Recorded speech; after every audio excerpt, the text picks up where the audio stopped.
Bismillahirrahmanirrahim. Değerli müsəlmanlar, sizlərə möminlərin əmiri 3-cü Raşidi xəlifə Osman ibn Affan radiyallahu anhunun qətli barəsində danışmaq istəyirəm. Olduqca həyalı bir insan idi Osman radiyallahu anhu. Peyğəmbər sallallahu aleyhi və səlləm onun xətrini çox istəyirdi. 2 qızını, əvvəlcə Ruqayyəni, onun vəfatından sonra isə Ummu Kulsumu ona ərə vermişdi. Cənnəti qazanmağa çox çalışırdı Osman radiyallahu anhu. Peyğəmbər sallallahu aleyhi və səlləm deyəndə ki, kim Rumə quyusunu alsa, o cənnətlikdir, Yahudi bir adamın su quyusu idi. O da pulla satırdı suyu insanlara, müsəlmanlara. Osman radiyallahu anhu gedir, həmin quyunu alıb, insanların ixtiyarına verir. Peyğəmbər sallallahu aleyhi və səlləm məscidi genişləndirmək istədikdə buyurur ki, kim bu torpağı alsa, ona cənnətdə yer verilər. Osman radiyallahu anhu gəlir, həmin torpağı alır və məscidə bağışlayır.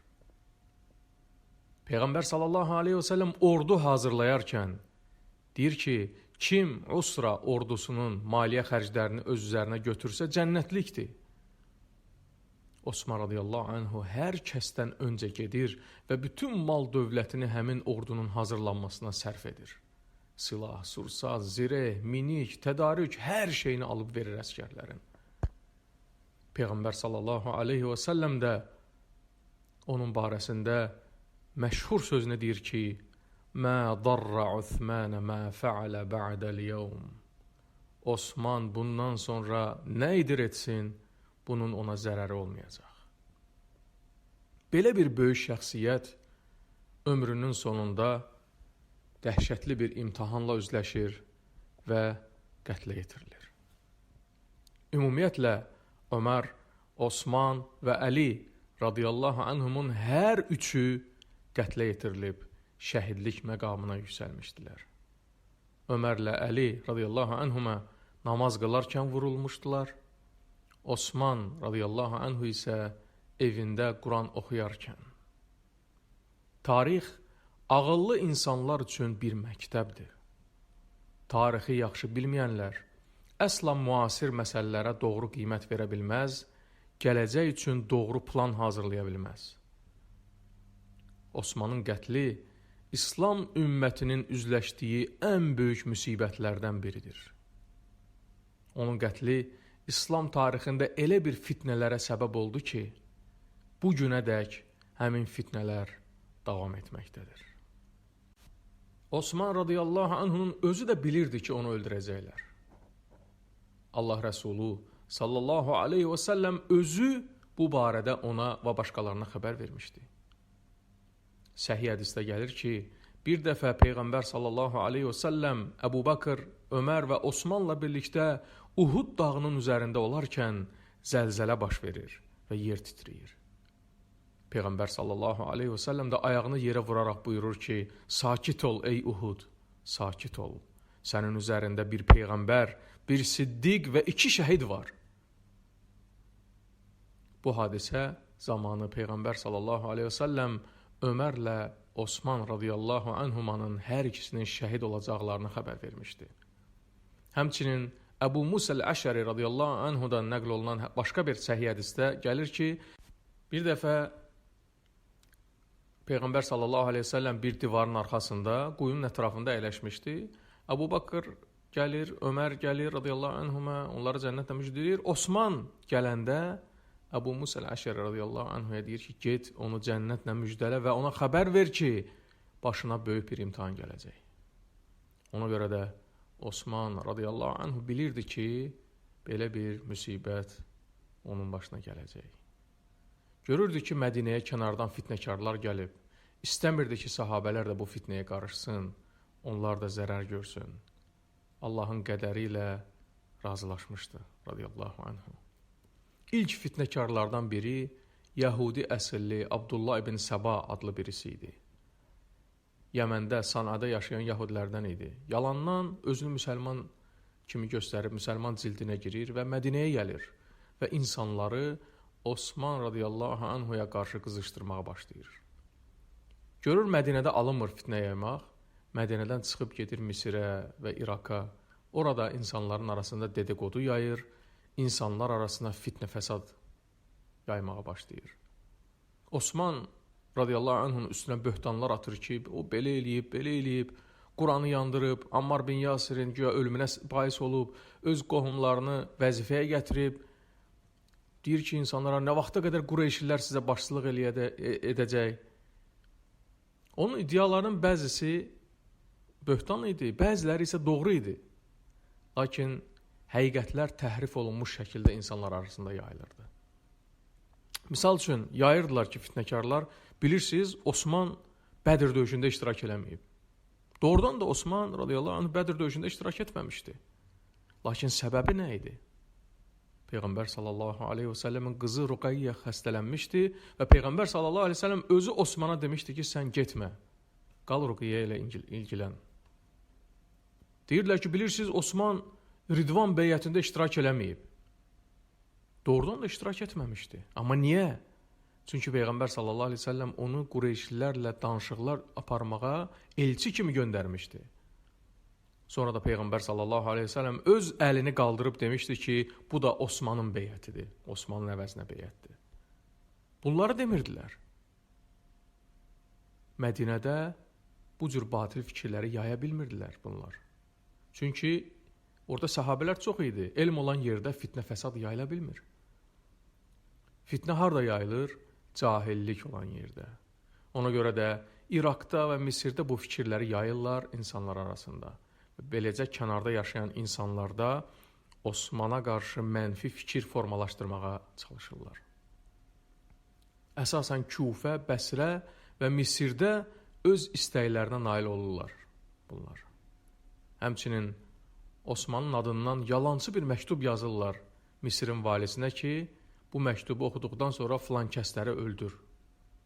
Həmin məktubu da açıb oxuyurlar və qəzəbli halda bir qrup şəxs Mədinəyə üz tutur. Demək, bu üç yerdən, yəni Küfədən, Bəsrədən və Misirdən əsasən hicrətin 53-cü ilində 3 qrup adam yola düşüb gəlirlər Mədinəyə və Osman radiyallahu anhunun evini mühasirəyə alırlar. Təxminən 6000-ə qədər adam olur bunlar. Həcc ziyarətinə getmək adı ilə gəlirlər Mədinəyə. Güya oradan Zülhüleyfəyə gedib ehrama girərək həccə gedəcəklər. Gəlirlər Mədinəyə və Mədinədə yavaş-yavaş vəziyyəti ələ alırlar. Ola bilsin ki, kimsə soruşsun ki, bəs səhabələr harada idi? Səhabələr 4 qrup idi. Onların bəzisi Şamda, Misirdə, İraqda və digər bölgələrdə məskunlaşmışdı.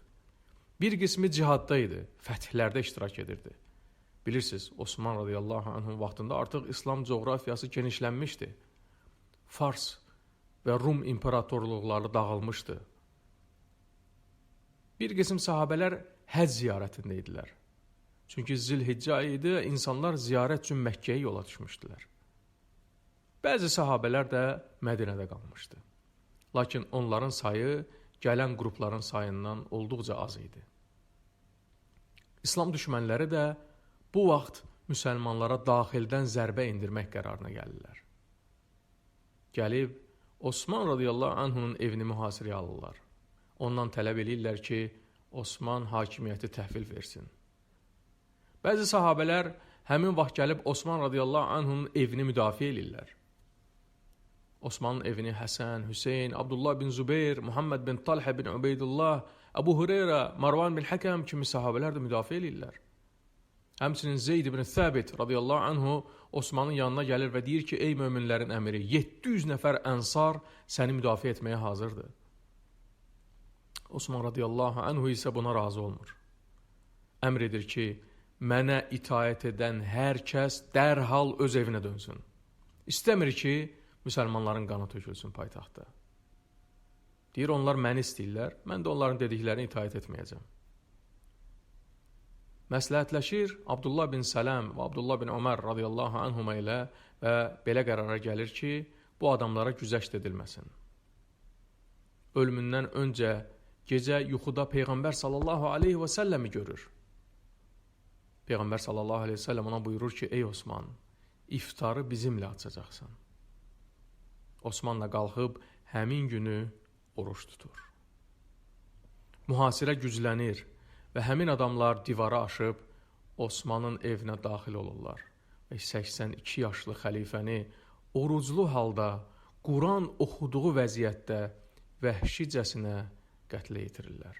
Başını kəsirlər radiyallahu anhunun.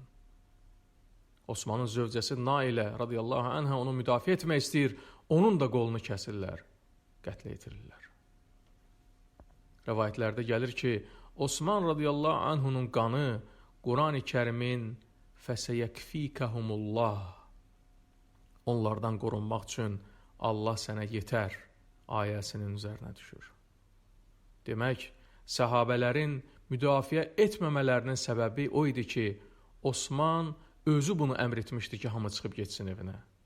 Beləcə Osman radiyallahu anhu şəhid olur. Lakin xavariclər hakimiyyətə gələ bilmirlər. Öz istəklərinə nail ola bilmirlər. Bu hadisədən sonra möminlər, səhabələr məsciddə Əli ibn Abu Talib radiyallahu anhuya beyət edərək onu xəlifə seçirlər. Əli radiyallahu anhu istəmirdi ki, xəlifə olsun. Lakin mühacirlər və ənsarlar israr edirlər ki, belə bir çətin durumda xəlifəliyə səndən haqlı birisi yoxdur. Əli radiyallahu anhu da bütün müsəlmanlar kimi dəhşət içində idi Osmanın qətlinə görə. Hakimin Mustadrak əsərində nəql olunan hədisdə gəlir ki, Əli ibn Abu Talib radiyallahu anhu Allaha dua edərək deyir ki, Allahım, Osmanın qanından sənə sığınıram. Həmçinin deyir ki, Osmanın şəhid olması xəbəri mənə verildikdə ağlım yerindən çıxdı. Özümü qınamağa başladım. Bu vaxt səhabələr gəlib mənə beyət etmək istədilər. Mən onlara dedim ki, vallahi ki, Peyğəmbər sallallahu aleyhi və səlləmin barəsində mələklərin utandığı adamdan mən necə utanmayım dediyi Osman qətlə yetirildikdən sonra mən beyət olmağa utanıram. Sağlığında ikən öz sevimli övladlarını Həsənlə Hüseyn radiyallahu anhumanı göndərmişdi ki, gedin, durun Osmanın evinin önündə və onu müdafiə eləyin. Lakin Osman onlara əmr edir ki, gedin evinizə. İstəmir Peyğəmbər sallallahu aleyhi və səlləmin nəvələrinə zərər toxunsun. Bu qədər çox sevirdi Əli Osmanı radiyallahu anhuma. Allah onların hər ikisindən razı olsun. Bu hədisləri bilmək lazımdır ki, tarix kitablarında yazılmış yalan və uydurma məlumatların mahiyyətini dərk edək. Buna bənzər hədislər dəlildir ki, Mədinədəki səhabələrin hamısı Əli ibn Abu Talib radiyallahu anhuya beyət etmişdilər. Talhə, Zübeyir, Səad və hər kəs beyət edir İmam Əli radiyallahu anhuya. Bəzən dəlil gətirirlər ki, bax, Təbəri öz əsərində, tarix əsərində belə yazır. Qardaş, Təbərinin gətirdiyi rəvayətlərin hamısı səhih deyil. Onun içərisində səhih də var, zəif də var, uydurma da var. Sənədlərinə baxırsan, görürsən ki, ya sənəd tam deyil, kəsikdir, ya da ki, etibarlı olmayan ravilərdən nəql olunub. O, insanlar arasında danışılan hər bir sözü sənədi ilə nəql edirdi ki, sən özün sənədinə bax, gör səhihdir, yoxsa yox. Təbəri deməyib ki, mən yalnız səhih olan rəvayətləri nəql edirəm. Hətta bəzən Təbəri bəzi şeyləri qeyd edir, sonra da onun ziddini deyir. Ona görə də vəziyyəti anlamaq lazımdır ki, Əli radiyallahu anhu dövlət başçısı seçildikdə Mədinədə Osmanın qatilləri, xavariclər meydan sulayırdılar.